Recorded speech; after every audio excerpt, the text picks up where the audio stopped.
Sage Wanderer here with some tragic news. I lost my family again.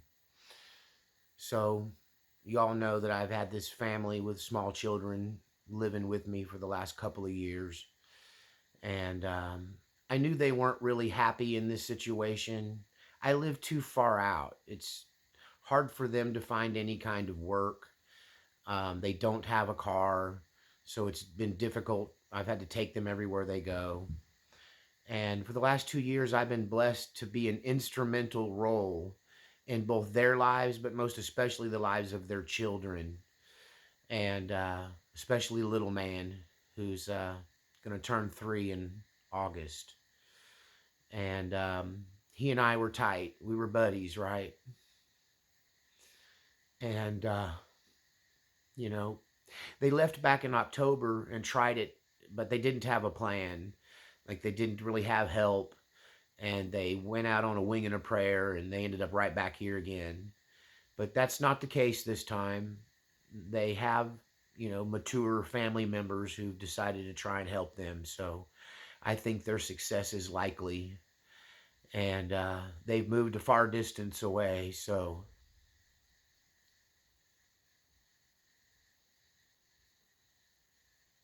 I'm sorry.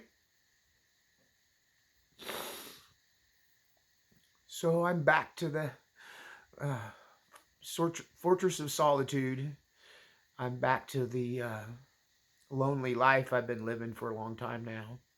Had a 2 year respite. It was wonderful, and I'll have memories that will last a lifetime, and they will sustain me.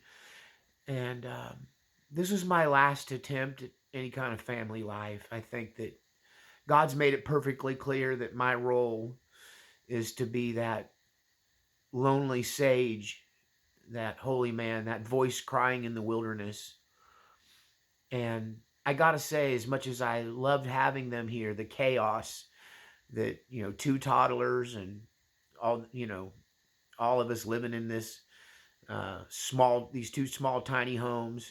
And even though they had their place over there, it was more or less just a bedroom, and we shared a kitchen, and we shared a bathroom, and they shared their family with me, and I shared what I had with them. And I was instrumental in healing not just them, but other members of their family. I can't get into it because that's part of that ministry that I do that's not public. It's private ministry. But I turned some family members away from drugs and cleaned them up and gave them deliverance. I I taught. They may not like that I'm taking credit for it, but honestly, I'm a better teacher than them, so it makes sense that I was more or less the one that taught little man how to walk and how to talk. And I think more importantly, I gave him an image that will probably, whether he remembers me or not, I gave him an image that will be etched in his soul. I gave him the image of a paternal, and a leader, an authority figure in his life that handled him with both love and discipline. And I made a difference, but I've lost so much, and my life has been a life of loss. And I don't intend to lose again. I don't intend to open myself up for that loss. And me and God have talked about it.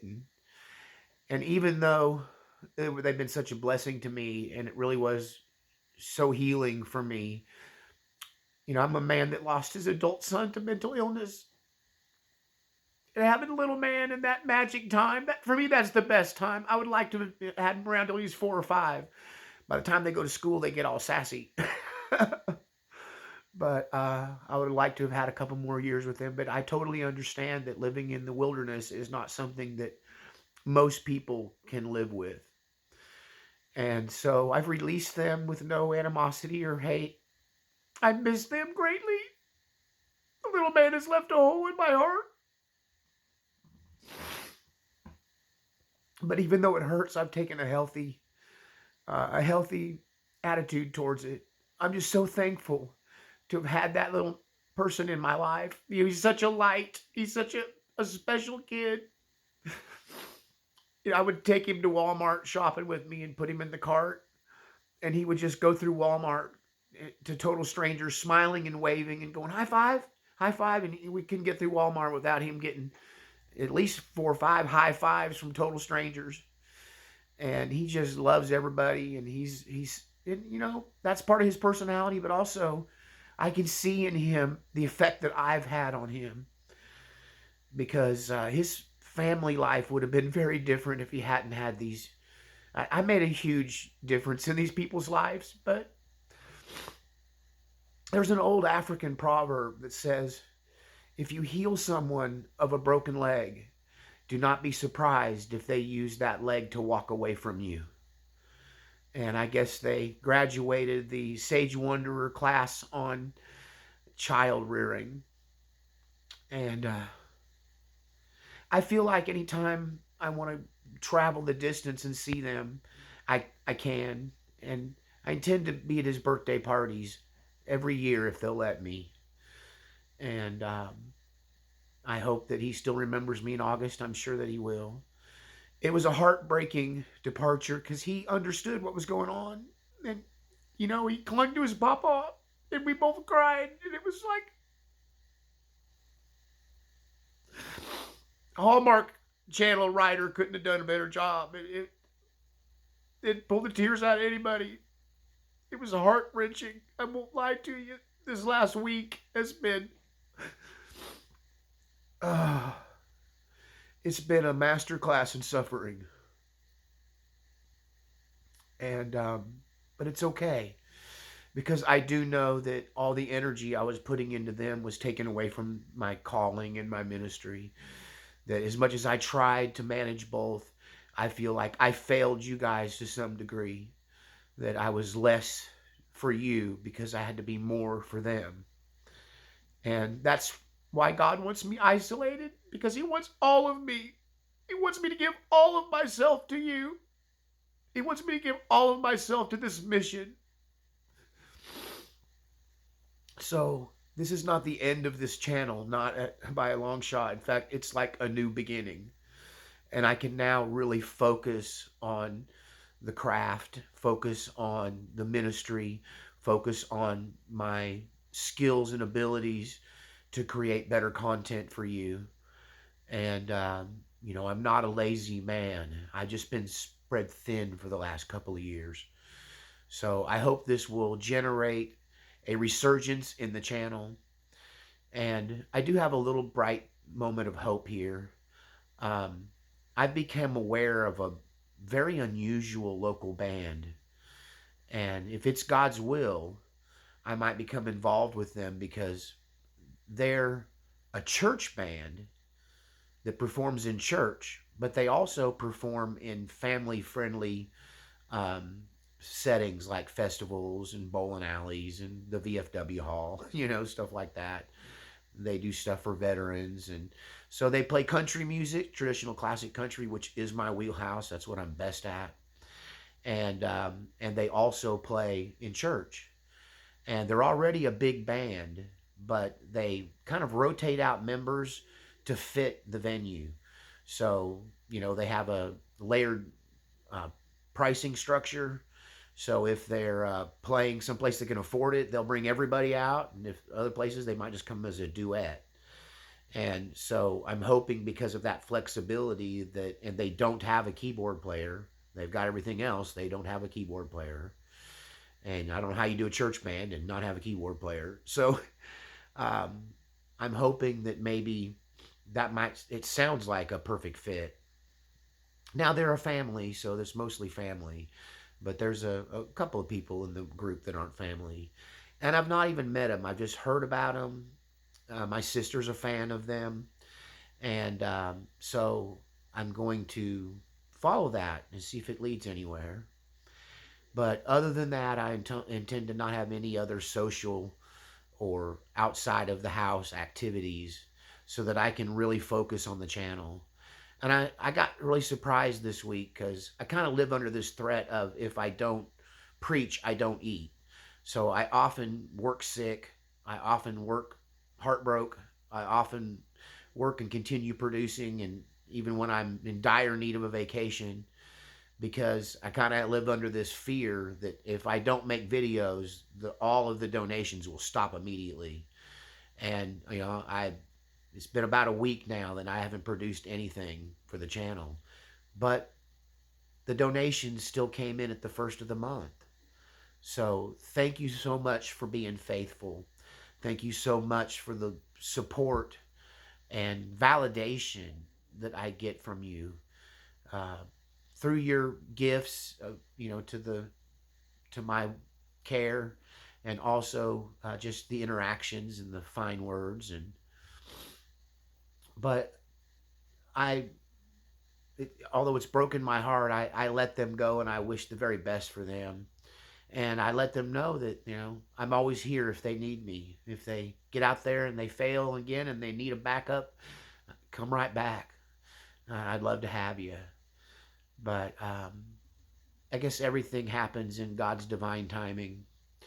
And I really had this week for me too has just been a renewal of my relationship with God, because it's hard when you got all these people and the two toddlers and everything's just going on all at once, and they were over here as much if not more than they were over there. I mean, really, I just shared everything with them. And but it's really hard to focus and write. I was talking to my sister, and she goes, I don't know how you've done it for the last 2 years. I don't know how you worked from home with all of that, chaos going on around you. How did you work? And it was just I give credit for that to God and His gift of a magnificent mind. He gave me a magnificent mind, the ability to tune it out and work, even though all this crazy, you know, children fighting and playing and laughing and, you know, glass breaking and stuff getting knocked over and dogs barking, and I still just kept keeping on. I just kept keeping on, keep going on. And so I'm looking forward to a period now where I can really focus on this channel and not have any distractions. And I hope it'll elevate the channel. I hope it'll be um, a time where what I'm doing here is better and more successful than it's ever been. And I know that's possible because I'm done fighting God, right? I'm done demanding that I have family and that I have people around me, and I've finally dedicated myself and given myself to God. And I'm just like, this is obviously what you want, God, or you wouldn't keep pulling the rug out from under me. So if I could give you one lesson out of this, just don't fight God. If you think what He's wanting you to do is you're incompatible with or you can't do it, just do it anyway. Because when you fight God, it's just one heartbreak after another. It's one struggle after another. And I don't need God on my side. I need to be on God's side, and I need to be sold out for Him. And that's what's happening here. So give me the weekend to finish my healing process. And I intend to come back next week with the renewed vigor. And we have lots to talk about because so much has happened in the world. And I'm sure that this is going to produce a good message on coping with grief and loss. And I want to continue my series on healing. There's so much more to talk about there. And of course, you'll get, I'm sure, more instruction on fighting the demonic and defending your home. And I will say this, that I spent so much energy defending them spiritually. They would never understand this. And maybe y'all are the closest people that would understand this because many of you are students of what I teach. And so keeping up that ring of fire and hedge of thorns of protection around yourself is spiritually, it takes a lot of energy, right? It takes a lot of vigilance. And when you extend that bubble out to other people, especially if they're from a troubled past or their family or extended family is dysfunctional, they have brokenness, there's unhealed portions of them.